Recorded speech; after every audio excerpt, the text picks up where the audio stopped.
नमस्कार साथियों, मैं मदन मोहन और आप देख रहे हैं news Bharti.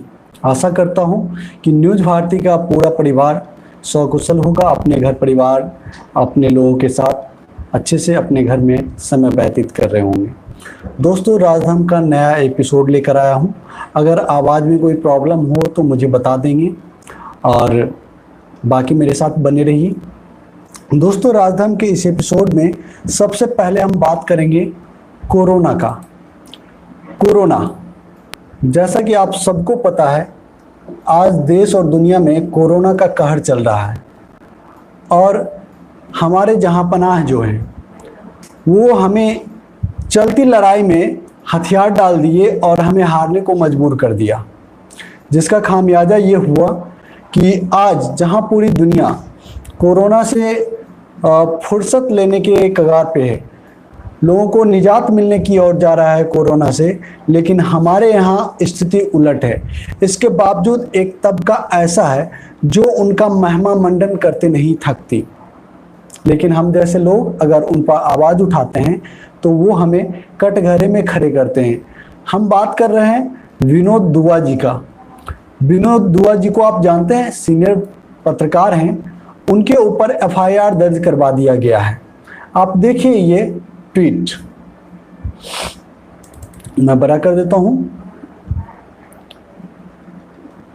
Delhi police has registered an FIR is against a senior journalist Vinod Dua for allegedly spreading fake news.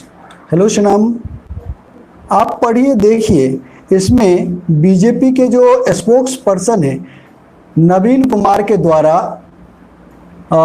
FIR register किया गया है दिल्ली पुलिस के पास। अब जरा बताइए, क्या आप इस चीज़ को मानते हैं कि विनोद दुआ जी ने फेक न्यूज़ फैलाया? अरे पूरे देश में झूठ और अफवाह फैलाने वाला जो भाजपा है वो वरिष्ठ पत्रकार और सच्चे पत्रकार विनोद दुआ जी पर फेक न्यूज़ के मामले में एफआईआर करवा रहा है। क्या इस बात में आपको सत्यता नजर आ रही है? भाजपा का सच ये है कि पूरी भाजपा अपनी ताकत मुकदमा खेलने में ही लगी हुई है। इन्हें कोई भी जब आईना दिखाता है तो इन्हें पसंद नहीं आता है। जो मोदी जी पहले कार्यकाल पहली बार जीत कर आए थे तो कहते नहीं थक रहे थे कि लोकतंत्र आलोचना से मजबूत होता है। हेलो गुलनाज, कैसे हैं आप सब? लेकिन मोदी जी का एक अलग ही चेहरा देखने को मिल रहा है। सही है, उनका पर्दाफाश भी हो रहा है। जो मोदी सरकार कोरोना काल में जिन्हें अपने तमाम देशवासियों की रक्षा करनी थी, जिन्हें अपने पूरे जो संसाधन हैं उन्हें कोरोना को हराने में, देश को जिताने में अपना पूरा संसाधन का इस्तेमाल करना था, लेकिन वो क्रिटिक्स को जवाब देने के लिए, उन्हें सबक सिखाने के लिए, आलोचनाओं को मुंहतोड़ जवाब देने के लिए, जेल की सलाखों के अंदर धकेलने के लिए उसका गलत इस्तेमाल कर रही है। आपको मैं बताऊं कि अभी कोरोना का जो संक्रमण लॉकडाउन खोलने के कारण बढ़ा है, इस पर राहुल गांधी ने बड़ा हमला बोला है। राहुल गांधी ने क्या लिखा है वो देखिए आप।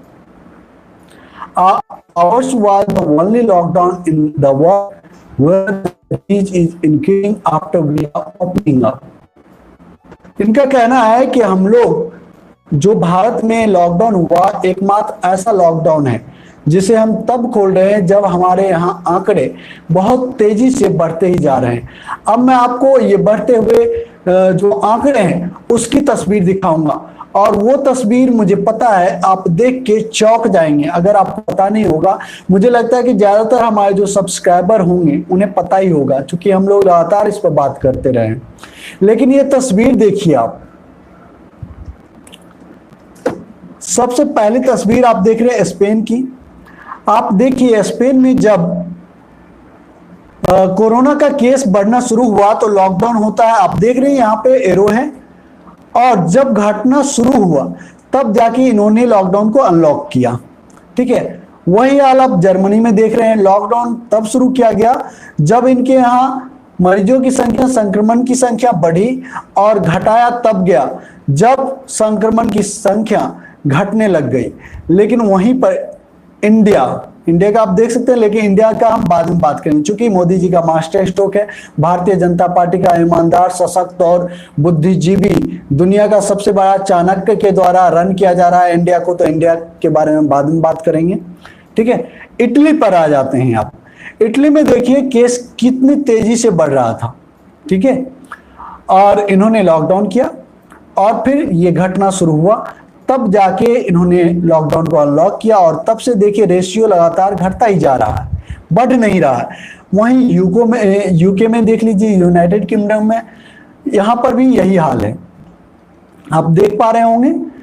इन्होंने भी लॉकडाउन तब शुरू किया जब मामले बढ़े और तब अनलॉक किया जब मामले घटने शुरू हो गए। लेकिन अपने इंडिया का जो जहां पना है 56 इंच वाले, उनके तो मतलब जहां से दुनिया खत्म होती है वहां से तो इनकी शुरुआत ही होती है।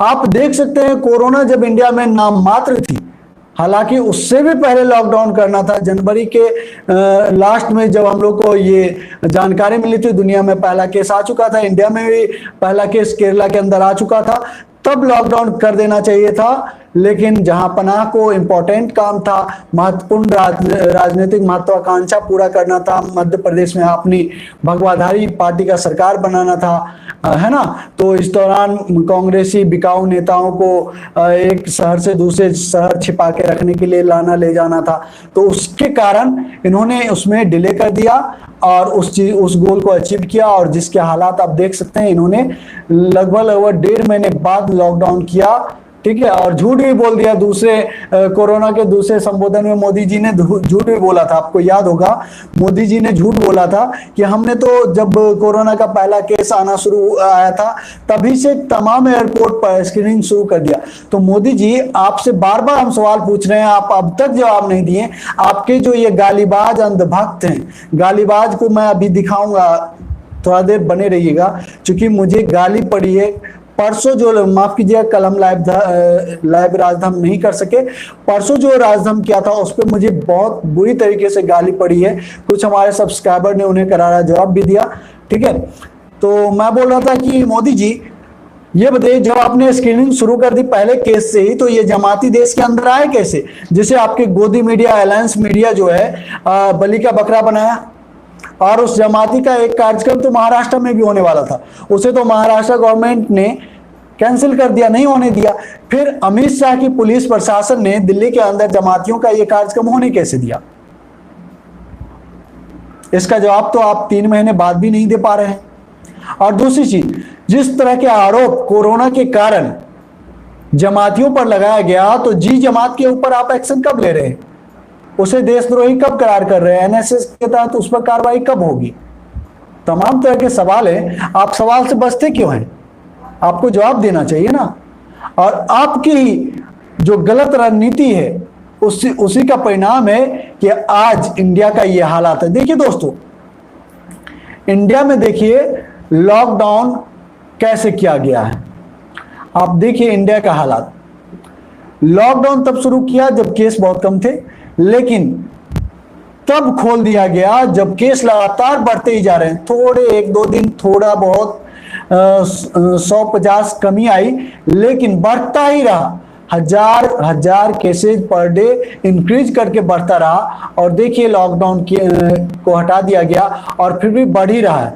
तो ये मोदी जी को जवाब देना चाहिए, तमाम भारतीय जनता के चाटुकार पत्तलकारों को भी जवाब देना चाहिए कि आखिर तुम्हारे आका का ये कौन सा मास्टर स्ट्रोक है, आखिर तुम्हारे आका करना क्या चाहते हैं, इस बात का तो जवाब देना पड़ेगा। आप देखिए ये तस्वीर देखिए, in last 24 hours new cases 9,838 and death 274। और ऐसे समय में, थैंक यू अस्मिता दास गुप्ता जी, ऐसे समय में हमारे मोदी जी जो हैं हिंदू हृदय सम्राट मोदी जी, अगर मुसलमान इतने मरे, इतने लोगों का लिंच हुआ दलितों का, तो इसके बावजूद अगर देश में रामराज आ गया होता तब भी हम मान लेते। हम एक हिंदू हैं, चलो थोड़ी देर के लिए हम स्वार्थी बन जाते हैं, और इतने मुसलमानों की हत्या होने के बाद, दलितों की हत्या होने के बाद, लिंच होने के बाद, ठीक है, उसके बाद जो हिंदुओं के लाइफ अगर ऊंचे उठ जाते, हमारे रहन सहन ऊंचे उठ जाते, फिर भी हम एक सेल्फिश हिंदू की तरह आपकी बात मान भी लेते। लेकिन आपने तो हिंदुओं को भी गर्त में मिला दिया। आखिर ये सच्चाई हिंदू बुद्धिजीवियों को कब समझ में आएगी?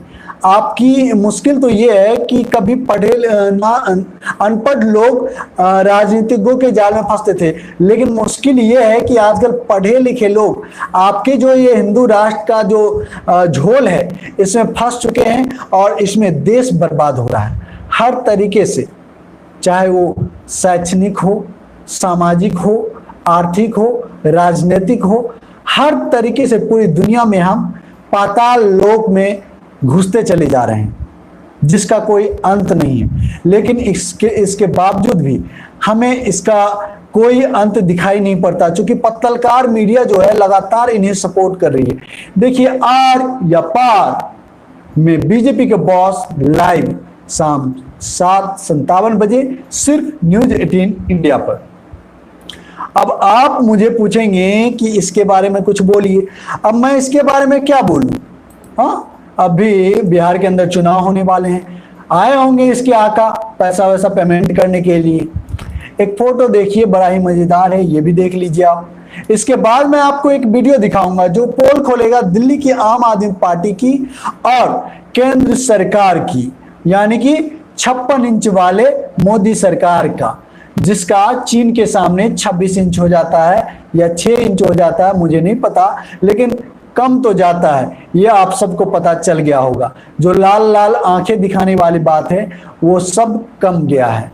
अब मैं आपको एक वीडियो दिखाता हूं, उस वीडियो को देखिए जो कि दिल्ली की आम आदमी पार्टी सरकार की और मोदी सरकार की असलियत को बेनकाब कर देगी। आप गौर से ये वीडियो देखिए। ये देखो जी, इनकी बॉडी जो है रात के 2:30 बजे से पड़ी हुई है।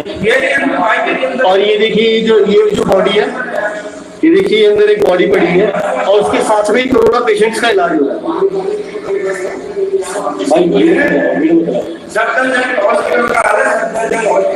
और ये डेड बॉडी भी कम से कम 2 या 3 बजे से पड़ी हुई है रात के।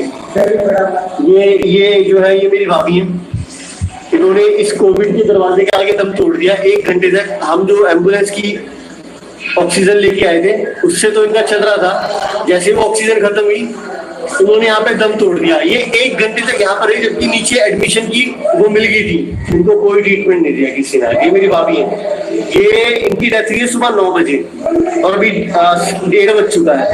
तो सबका ही दर्द है, क्या कर सकते हैं। बट दुख की बात यह है कि वो यहाँ तक पहुंच गई थी जहाँ इलाज हो सकता था, पर इस दरवाजे के अंदर उन्होंने 1 घंटे वहां पे पड़ी रही, तड़पती रही और वहीं पे इनकी डेथ हो गई।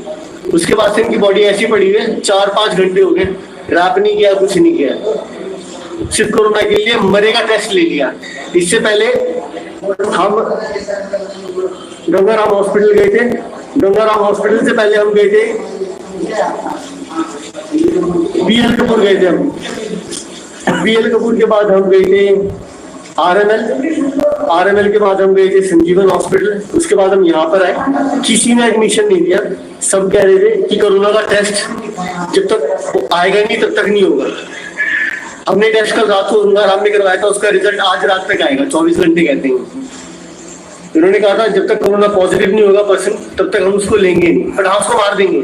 मार दिया इसको, ये बंदी मर गई। इसका एक लड़का है 12 साल का, और एक 17 साल की लड़की है, एक 15 साल की लड़की है। इसके आदमी को दौरे पड़ते हैं, दिमागी चैलेंज है वो। शी वाज डूइंग, जो भी कर रही थी यही कर रही थी घर की, और ये मर गई। किसी को फर्क नहीं पड़ेगा। मैं जैसा दुख रो रहा हूँ बहुत सारे लोग हैं, बहुत सारे लोग हैं। ये देखिए इलाज चल रहा है और यहीं पे डेड बॉडी पड़ी है। रात के 2 बजे से, रात के 2 बजे से डेड बॉडी पड़ी है, यहीं पे इलाज चल रहा है। ये हाल है हमारे देश की राजधानी दिल्ली की। दोनों जो है, दोनों जुमलेबाज।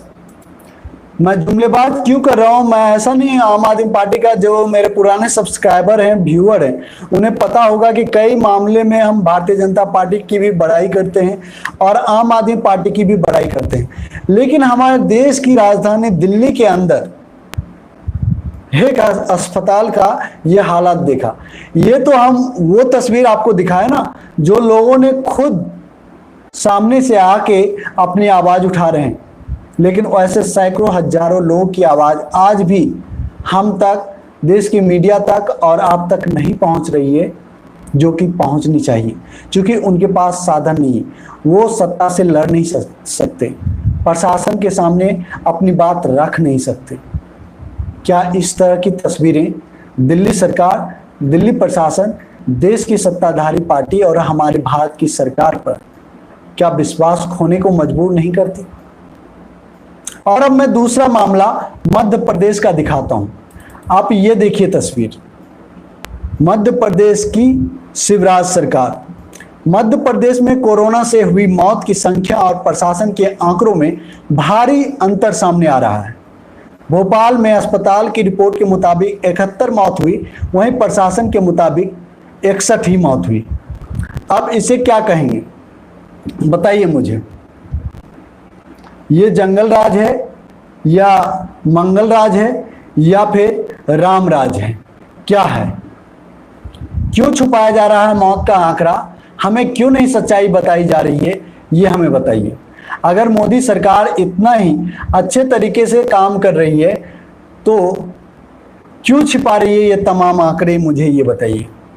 और अब मैं दिखाता हूं मोदी सरकार की दोगलई नीति, इनकी दोगलई। आप ये देखिए द वायर की रिपोर्ट, मैं बड़ा कर देता हूं इसको। कोरोना से अपने बचाव की अंतिम जिम्मेदारी स्वास्थ्य कर्मियों की। स्वास्थ्य कर्मी समझते हैं आप? स्वास्थ्य कर्मी, ये बात, कोरोना से अपने बचाव की अंतिम जिम्मेदारी स्वास्थ्य कर्मियों की, ये बात प्रधानमंत्री मोदी यानी कि मोदी सरकार सुप्रीम कोर्ट के अंदर कहती है। इस बात को आप समझ रहे हैं क्या बोला जा रहा है और कौन बोल रहा है? ये वही सरकार बोल रही है जिसने स्वास्थ्य कर्मियों को पीपीई किट, मास्क और तमाम तरह की सुरक्षा व्यवस्था देने से हाथ खींच चुकी थी और उन्हें थाली से नवाज रही थी।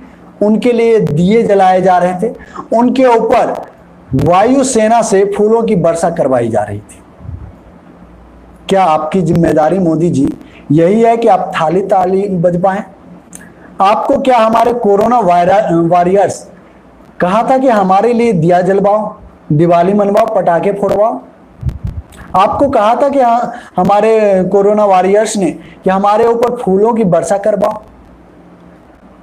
ये जो अभी आपने वीडियो देखा, ये तो आम जनता की थी। हम तो अभी तक 10 से ज्यादा वीडियो जो हमारे, मैं बार बार कह रहा हूं ये बात, जो हमारे पुराने व्यूअर हैं उन्हें पता है, हमने कई सारे डॉक्टरों के जो कि कोरोना पॉजिटिव हो गए, उनका इलाज नहीं हो पा रहा था, उनका वीडियोज मैंने दिखाया अपने राजधाम के अंदर। अगर आपको विश्वास नहीं तो पुराने राजधाम जाके देख ले। देश के अंदर कोरोना वॉरियर्स का ये हाल है। आखिर कब जागेंगे हम? देश की जनता कब जागेगी? हम जनता कब बनेंगे? हम चाटुकार और क्या बोलते हैं उसको, मोदियाबिंद ग्रसित मानसिकता के अंधभक्त कब तक बने रहेंगे? अब मैं आपको दिखाता हूं, मेरी तरह मुझे तो कम गाली पड़ती है चूंकि मेरा छोटा सा चैनल है, लेकिन मैं अब गालीबाजों को बेनकाब करता हूं आपके सामने और आपका काम है इन्हें जवाब देना। और मैं कहता हूं कि इनको गाली से जवाब, गालीबाजों को गाली से जवाब नहीं देना है। गालीबाजों को मेरी आप सबसे नम्र निवेदन है कि जो भी दोस्त मेरे से प्यार करते हैं, मेरी बातें अच्छी लगती है तो प्लीज अगर मुझे सपोर्ट करना चाहते हैं तो जो भी गालीबाज हो उन्हें अपनी सभ्य भाषा में जवाब दें, मुझे अच्छा लगेगा। मैंने कल, आपने देखा था परसों वाले राजधानी में एक बंदे ने मुझे कुछ इस तरीके से बोला, मुझे अच्छा नहीं लगा, तो मैंने उस बंदे का कमेंट जो है पिन कर दिया ताकि आप लोग देख सकें, आप लोग जवाब दे सकें। मैं उसे क्या जवाब दूं? हालांकि कुछ भाइयों ने जवाब भी दिया, उनका बहुत बहुत धन्यवाद। हालांकि जवाब देने वाले लोगों ने भी गलत शब्दों का प्रयोग किया, ये मुझे अच्छा नहीं लगा, इसके लिए मैं उनका नाम नहीं लूंगा। लेकिन आप सबसे निवेदन है कि सभ्य भाषा में, अच्छी भाषा में आप उन्हें जवाब दें जो भी लोग गाली देते हैं। अदरवाइज आप में और उनमें कोई फर्क नहीं रह जाएगा। मेरे लिए आप दोनों समान रहेंगे। फिर मैं दिखाता हूं ये बंदा, देखिए आप, इसने कमेंट क्या किया।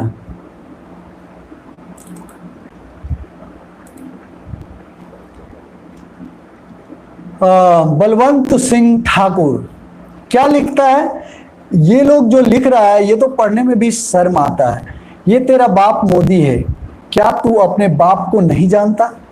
तो अपनी मां से पूछो। अब बताइए, मैं अपनी मां से क्या पूछूं कि मेरा बाप कौन है? आज मैं इतनी उम्र हो गई, मेरे संस्कार बता रहे हैं कि मेरे बाप कौन है, लेकिन तुमने तो ये बता दिया कि तुम्हारे बाप कौन है। बहरहाल साथियों, अगली स्लाइड में आपको दिखाता हूं, बलवंत सिंह का है। देखिए अगली स्लाइड में क्या लिखता है, न्यूज भारती नाम को बदल डालो डैश, तू भारती को बदनाम कर रहा है, अपनी इस बदसूरत को हटा डैश। समझ रहे हैं कितने अच्छे अच्छे वर्ड्स का इस्तेमाल कर रहा है। और ये देखिए टाई सूट पहना हुआ है, चश्मा भी लगाया हुआ। अरे चश्मा लगाने वाला भी गालीबाज होता है क्या? अब देखिए इससे भी बड़ा चमन जो है, इसको देखिए, ये तो बहुत बड़े वाला है। देख रहे गौरव पांडे, कोई बात नहीं सनम। अब ये देखिए, इसको आप खुद से ही पढ़िए, कितना बढ़िया बात दिया हुआ है ना। अब मुझे आप सब बताएंगे कि किन किन दोस्तों को, हालांकि ये बंदा एक सवाल भी क्या बोलते हैं उसको, एक एलिगेशन भी मेरे ऊपर लगाया कि तू कांग्रेस का धोता है। तो मैं अपने सब्सक्राइबर से पूछता हूं कि सचमुच ऐसा है क्या? मैं कांग्रेसियों को धोता हूं, मैं मुसलमानों को धोता हूं, मैं दलितों का धोता हूं। तो पिछले दिनों आपको याद होगा कि लगभग ने उसके बाद उसी दिन सेम डे यूपी के एक नेता, योगी आदित्यनाथ जी के एक नेता ने ऐसी बातें करी थी, उसको भी मैंने डांट पिलाया था। और अभी 10 दिन भी नहीं हुए हैं, राजधानी के अंदर ही मायावती जी को भी मैंने आईना अच्छे से दिखाया था। शायद मेरे सभी सब्सक्राइबर अच्छे से देखे होंगे। बहरहाल दोस्तों, अब इस पर मैं आपको बोर नहीं करना चाहता। अब आता हूं मैं गुजरात पे। ये देखिए बीजेपी का मास्टर स्ट्रोक। आप लोग कह रहे थे ना कि आखिर पीएम केयर्स का पैसा जाएगा कहां जाएगा भाई, कहां जाएगा? इसको पढ़ लीजिए, पढ़ लीजिए इसको अच्छे से, तो आपको पता चल जाएगा कि पीएम केयर्स का पैसा कहां जाएगा। Two Gujarat Congress MLA resign ahead of Rajya Sabha polls for 4 seat from state. Rajya Sabha चुनाव की तैयारी जोरों पर है। भारतीय जनता पार्टी ने इसके लिए पीएम केयर फंड्स का इस्तेमाल करना शुरू कर दिया है। आखिर पूरे देश में जहां पैसों की किल्लत है, हर किसी के हालात खराब हैं। 3 महीने से रोजी रोटी की मुश्किल खड़ी हो गई है। तमाम कंपनियां बंद होने के कगार में। ऐसे में ये जो तस्वीर आप देख रहे हैं, two Gujarat Congress MLA resign, ये ऐसा क्यों हो रहा है भाई? आखिर कांग्रेस के एमएलए या फिर कोई भी एमएलए जीतता क्यों है? खुद को बेचने के लिए ही क्या? 1155 गुजरातियों की मौत से बेफिक्र बीजेपी 2 एमएलए खरीदता है। अब समझिए आप, इतनी बेशर्मी दिखाने वाले को अब चाणक्य और इस नीचता को मास्टर स्ट्रोक कहे गोदी मीडिया, तो इसे हम क्या समझें? ये बताइए मुझे, इसे क्या समझा जाए? आखिर मैंने जो आपको जेपी नड्डा का जो आर पार में दिखा रहा था, वो क्या बोलते हैं, निरामिष देवगन, अमीश देवगन। अब बताइए, मैंने बोला कि पेमेंट देने आया होगा बंदा, तो कौन सा गलत बात बोल दिया? आखिर एमपी के अंदर 35-35 करोड़ में विधायक खरीद के सरकार बना ली। आपको पता है एमपी के अंदर सिंधिया साहब की लगी पड़ी है। एमपी के अंदर जनता जो 15-16 विधायक जो बिके थे, उन्हें बिकाऊ 35 करोड़ ही पुकार रही है जनता। और आपको बता दें कि जैसी खबरें आ रही है एमपी के अंदर से, वापस से कांग्रेस की सरकार बन सकती है, क्योंकि ये 35 करोड़ को जनता समझ चुकी है। जिस तरीके से कोरोना से लड़ाई के टाइम में सिंधिया साहब ने अपने राजनीतिक महत्वाकांक्षा के लिए और भारतीय जनता पार्टी ने शिवराज सिंह चौहान ने अपने राजनीतिक महत्वाकांक्षा के लिए एमपी की जनता को कोरोना की आग में धकेल दिया, इसे जनता माफ थोड़ी करेगी। अगर माफ करती है तो फिर वो जाने फिर हालात क्या होंगे, वो तो कोई किसी से छिपा हुआ नहीं है। और इंदौर के बारे में तो आपको पता ही है।